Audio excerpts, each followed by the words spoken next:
Un match qu'Arsenal aurait dû gagner, mais qui finit en désastre, ça a comme un goût de déjà vu.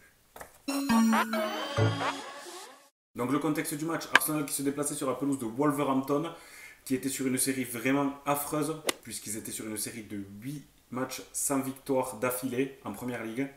Et ils ont réussi à conjurer cette malédiction face à nous. Voilà, j'ai l'impression qu'on a un peu le porte-bonheur des équipes qui vont mal.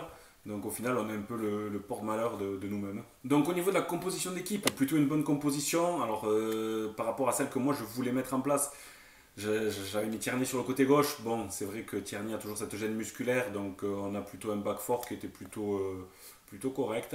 Avec Cédric à gauche qui a fait des bonnes performances à ce poste-là. Bellerin à droite qui est quand même un arrière droit de métier. Et de toute façon, voilà, on n'a pas forcément beaucoup d'autres joueurs à mettre à ce poste-là. Dans l'axe, David Luiz Holding. Moi, j'aurais plutôt mis Gabriel parce que je pense que Gabriel, justement, c'était le match pour qu'il revienne, se remette en forme. Et voilà, peut-être que Manchester, c'était un peu trop tôt. Là, je pense que c'était vraiment le bon moment, de 1 pour faire souffler Luiz et de 2 pour relancer Gabriel. Malheureusement, Arteta a préféré mettre David Luiz titulaire. Bon, on verra par la suite que c'était une erreur. Sinon, pour le reste de l'équipe, j'étais plutôt content. Le milieu, c'est celui que je veux, chaque aparté. L'attaque également, avec Pepe, Lacazette, Smith Rowe et Saka. J'aurais mis Aubameyang titulaire, mais franchement, Pepe, c'était pas du vol. Il a fait des bons matchs. Aubameyang revient dans le groupe, il est sur le banc, voilà. Une composition d'équipe, on va dire, qui est quand même tout de même assez logique. Donc je vais revenir un petit peu sur les faits du match. Donc une première mi-temps qui a été vraiment pour moi magnifique. Il y avait du jeu, ça pue le foot, on a réussi à trouver de bonnes passes à une touche de balle, on mettait la passe dans les espaces, dans les intervalles, on trouvait tout ça. Il y avait une véritable osmose entre tous les joueurs, jusqu'au penalty concédé par Luis, c'était presque 8 sur 10 pour tous les joueurs pour moi. Tant je trouvais que ça fonctionnait bien, que c'était tout simplement un régal cette première mi-temps. Mention spéciale particulière à Pepe pour son magnifique but et sa mi-temps délicieuse, il a été très très bon sur ses mouvements, ses prises de balles. Sur son but, où il met deux petits pots, la frappe pied droit, petit filet opposé, franchement magnifique, rien à dire. Enfin, moi, une première mi-temps qui m'a régalé tout simplement, et qui me laissait présager un match, les doigts de pied en éventail sur la table avec le sourire aux lèvres. Première mi-temps dans laquelle on a également pu voir l'importance de la casette dans cette animation offensive. Voilà, pour moi, c'est vraiment un joueur clé, le joueur clé presque de cette attaque. Et des fois, c'est celui qu'on voit le moins, celui qui fait le travail de l'ombre. Mais voilà, il sert tellement de points de fixation pour les ailiers, ça crée tellement d'espace. Enfin, on le voit de toute façon dans le match, les espaces que prennent Pepe, Saka, même Smith Rowe quand il peut se mettre face au jeu.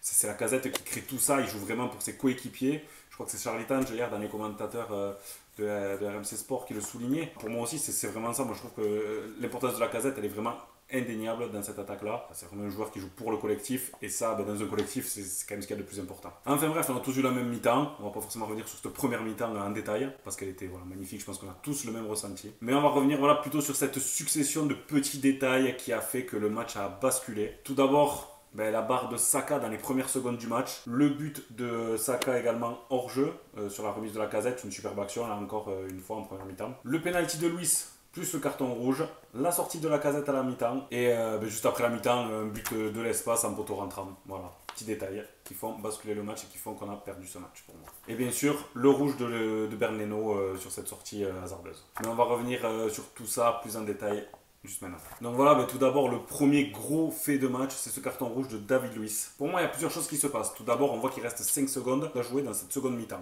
Leno tire ce 6 mètres, donc on se dit, c'est la mi-temps, on rentre au vestiaire. Donc on a ensuite David Luiz qui va monter au duel. Je pense que là, c'est normal, tout est normal, là, c'est à lui d'aller jouer le duel. David Luiz, il a son âge.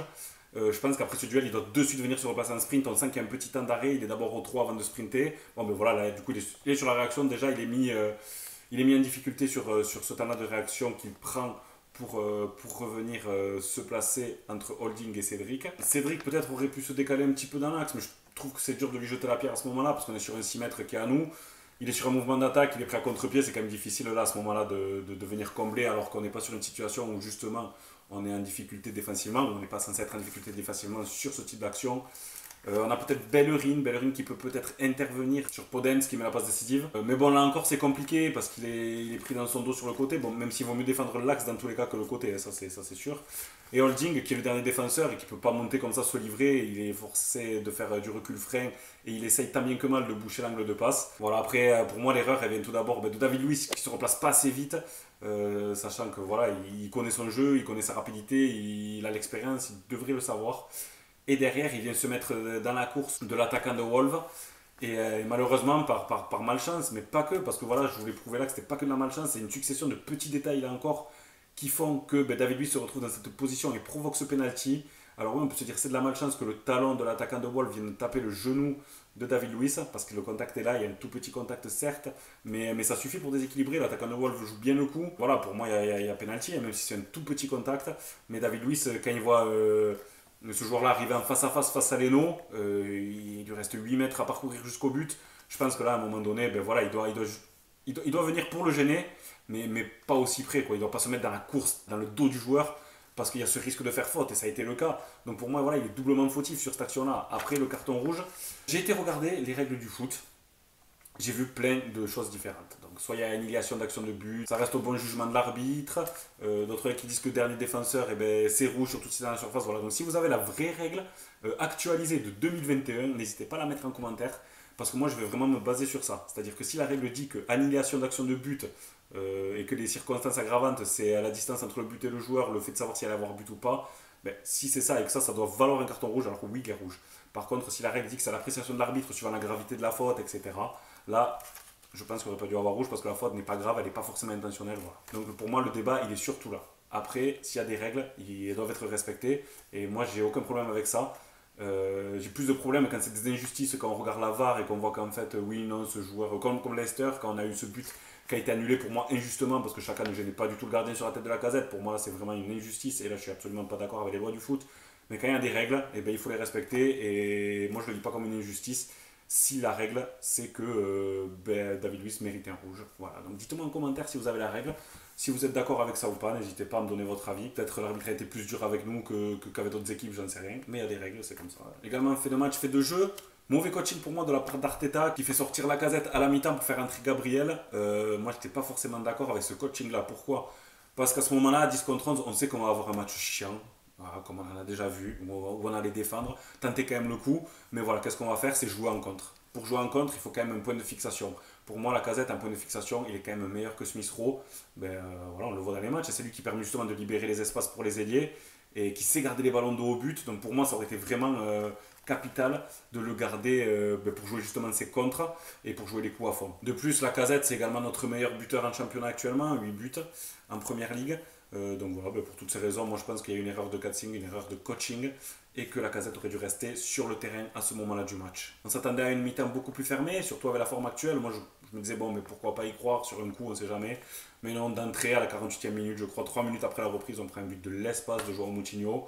Voilà, ben, la frappe elle part poteau rentrant, c'est la réussite. Et là forcément, derrière Wolves ferme, Wolves ben, cadenasse, défend au maximum dans sa surface, défend au max. Et voilà, ben là on arrive à ce match qui devient compliqué parce que du coup on ne peut plus jouer les contres. Après avoir buté ce but rapidement, la tactique d'Arteta de jouer en contre, et ben, se fait tout simplement contrer. C'est compliqué à ces moments-là de trouver les bonnes ressources pour aller chercher le but. Là, on avait tout contre nous. But juste avant la mi-temps, carton rouge, péno. But juste après la mi-temps, de l'espace, poteau rentrant. C'est compliqué. Et donc on a cette erreur aussi de Leno, la 70e minute, qui vient conclure le désastre. Une faute de main en dehors de la surface. Il a mal jugé son ballon. Après, moi, j'ai pas envie de taper dessus à Leno. Il fait une erreur, une grosse erreur. Mais voilà, moi, j'ai pas envie de lui taper dessus parce que depuis le début de la saison, c'est quand même grâce à lui aussi si on arrive à gagner des points. Je pense que sans lui au goal, on aurait perdu beaucoup plus de matchs que ça a été le cas. Donc voilà, pour moi, il nous a sauvé tellement de points que j'ai du mal à lui taper dessus aujourd'hui. La seule déception que j'ai par rapport à son carton rouge, c'est de savoir qu'il va être absent pour les prochains matchs. Par contre, voilà, moi, en fin de match, ce que j'aurais aimé voir, c'est Arsenal oublier son ADN, notamment en 9 contre 11, même peut-être un peu avant l'exclusion de Leno à 10 contre 11. C'est-à-dire qu'au lieu d'essayer de produire absolument du jeu contre une équipe qui est en supériorité numérique, en double supériorité numérique, et c'est très dur, encore plus dur qu'à 11 contre 11 de trouver des espaces. Déjà qu'à 11 contre 11, c'est quand même difficile. Moi, j'aurais aimé qu'Arsenal oublie son ADN, qu'on joue de long ballon. À un moment donné, je pense que surtout dans les 10 dernières minutes, il fallait, dès que Runarsson avait le ballon ou les défenseurs, mettre tout le monde dans la boîte, comme les fins de match décousues qu'on a pu voir en première ligue, souvent, tout le monde dans la boîte. Un long ballon, on ne sait jamais, on compte sur une erreur de l'adversaire, le ballon rebondit sur un de nos attaquants, ça peut aller au but, voilà, c'est tenter sa chance à 100%, parce que je me dis perdre 2-1 ou 3-1 au final, ça reste une défaite, faut tenter le coup à fond, faut essayer d'aller marquer. Et je pense qu'on n'a pas réussi à oublier cet ADN de jeu. Alors je ne sais pas si c'était dans les consignes d'Arteta de continuer à produire du jeu coûte que coûte pour continuer à travailler. Mais pour moi là c'était plus important de prendre un point et de tenter le tout pour le tout. Donc comme j'ai pu le dire, ça va être plus dur pour moi sans Leno que sans Luis, parce que Luis on a des remplaçants, Pablo Mari qui risque de revenir, là, qui était dans le groupe, il me semble, qui s'entraînait. On a Gabriel, Leno, on a Runarsson, mais ce qu'il nous a montré jusqu'à présent, ça ne nous a pas du tout rassuré. Et pour moi, Leno c'est vraiment un des hommes forts d'Arsenal qui nous permet de gagner des points, donc c'est vraiment son manque que je vais avoir du mal à vivre, je pense, sur les prochains matchs. Alors qu'est-ce qu'on peut tirer au final comme enseignement de ce genre de match? J'ai envie de retenir quand même du positif. Hier j'étais pas énervé, c'était pas vraiment l'énervement que je ressentais, c'était plutôt de la frustration. Pourquoi? Parce que pour moi, ce match-là, au vu de la première mi-temps, on doit le gagner par 2 ou 3 buts d'écart. Quand j'ai vu le match, je me suis dit ça va être un régal ce match, magnifique. Aubameyang qui va revenir, qui va rentrer à 55e, planter son petit but. Voilà, fait le scénario parfait, le scénario idéal qui se dessinait pour nous, avec des certitudes à la fin du match, de se dire waouh, on a développé un beau football, c'est ce qu'on veut voir du jeu d'Arsenal, il y a vraiment du mieux. Après ce nul face à United et les victoires précédentes. Mais du coup, voilà, j'ai été vraiment frustré plus qu'énervé. Et du coup, j'ai envie de retenir le positif quand même. Parce qu'on peut rester dans le scepticisme, mais je pense que ça va rien amener de bon. Donc j'essaye de voir les points positifs et il y en a quand même eu. Donc comme j'ai pu le dire, une première mi-temps de très haute volée digne d'un top club européen. Je pense qu'il ne faut pas s'en cacher et pas avoir honte de le dire. Les deux buts qu'on prend, c'est un penalty et une frappe monstrueuse des 30 mètres en poteau rentrant. Donc pas de véritable désastre défensif. D'autant plus que pendant environ 50 minutes, à peu près, hein, entre la 48e, la 95e, voilà, presque 50 minutes, on a défendu à 10, puis pendant 25 minutes à 9, et qu'au final, on n'a pas pris d'autres buts. On a su rester solide et solidaire défensivement. On a vraiment su rester unis dans la douleur et souffrir tous ensemble, les uns pour les autres. Et moi, voilà, j'ai aimé voir ça, j'ai aimé voir cette solidarité qui, je pense, était importante. Parce que si on sort de ce match-là avec en plus un 4 ou un 5 ou un 6-1, bon, ben là, c'est vraiment, mentalement, ça devient très très compliqué pour les joueurs. Et je trouve qu'on a réussi à rester fort, même si on a eu des occasions, on n'en a pas eu tant que ça contre nous, qu'on soit à 10 ou à 9, parce qu'on a su rester unis et qu'on a défendu tous ensemble. Et ça, quand même, je tiens à mettre un point d'honneur dessus, parce qu'à 9 contre 11, pendant 25 minutes, on ne perd que 2. Donc non, c'est pas de l'optimisme, c'est juste une façon positive de voir les choses. Et pourtant, je suis tout autant frustré que vous de ce match et du déroulement de ce match. Donc petit point au classement, Arsenal est 10e avec 31 points, les places européennes sont désespérément loin, elles s'éloignent de plus en plus. Donc je pense qu'il va falloir jouer vraiment l'Europa League à fond, parce que c'est notre seule chance de pouvoir avoir cette qualification en Champions League qui vraiment nous ferait beaucoup de bien, autant bien sur le plan des finances que sur l'attrait que peuvent avoir les joueurs extérieurs pour le club. Donc le prochain match, c'est un match face à Aston Villa à l'extérieur. Donc mon prono, je vois les Gunners se relancer, malgré une très bonne équipe d'Aston Villa, je suis sûr qu'on est capable de le faire. Et je vois une victoire 2-1 avec des buts signés Saka et Gabriel. Exceptionnellement, il n'y a pas eu de top et de flop, tout simplement parce que je ne voyais pas l'intérêt de mettre des tops et des flops, sachant que à partir de la seconde mi-temps, le match a vraiment perdu en intérêt. Si je dois mettre sur la première mi-temps, il y a énormément de joueurs qui sont en top. Sur la seconde mi-temps, c'est compliqué, je trouve, d'établir des tops, des flops quand on est en train de souffrir, quand on est dans la douleur. Les 25 dernières minutes où on a subi terriblement et où Cédric s'est fait déborder à chaque passage alors qu'il a fait une super première mi-temps. Donc voilà, aujourd'hui, pas de top et de flop. Je pense que vous comprenez pourquoi, voilà l'explication. Moi, c'était plutôt de savoir si Leno et David Luiz étaient les seuls fautifs de ce match-là. Vous avez répondu non sur Twitter, c'était quand même un petit peu serré malgré tout. Donc pourtant, d'après moi, David Luiz et Leno, ils ont quand même une grande part de responsabilité dans cette défaite-là. Même si voilà, on ne peut jamais imputer une défaite à un seul joueur, ça reste du collectif. Mais voilà, quand on regarde bien, le penalty, c'est quand même à 90% la faute de David Luiz. Leno, son carton rouge, bon, c'est à 10 contre 11, hein, mais bon, c'est quand même une erreur individuelle, ça reste sa faute. Donc voilà, je ne veux pas leur jeter la pierre, parce que c'est quand même deux joueurs que j'apprécie, notamment surtout Leno. Mais pour moi, ils ont quand même une grande part de responsabilité dans la défaite d'hier. Après voilà, on passe l'éponge, on passe à autre chose. Il y a d'autres matchs, la saison est longue. Donc voilà, on arrive à la fin de cette vidéo. Je voulais vous remercier pour tout le soutien que vous nous donnez chaque jour. D'ailleurs, n'hésitez pas à nous suivre sur ces deux autres médias, Instagram et Twitter. Sachant que sur Twitter, on s'est fait maintenant des comptes individuels pour pouvoir plus réagir à l'actualité de nos équipes respectives. On va pouvoir plus se lâcher sur ces comptes personnels, même si la page continuera de vivre bien sûr, suivant les matchs de Manchester et d'Arsenal. N'hésitez pas à nous partager également à vos amis qui sont pour ces équipes-là ou qui aiment le foot tout simplement. Encore une fois, merci à tous et à très bientôt.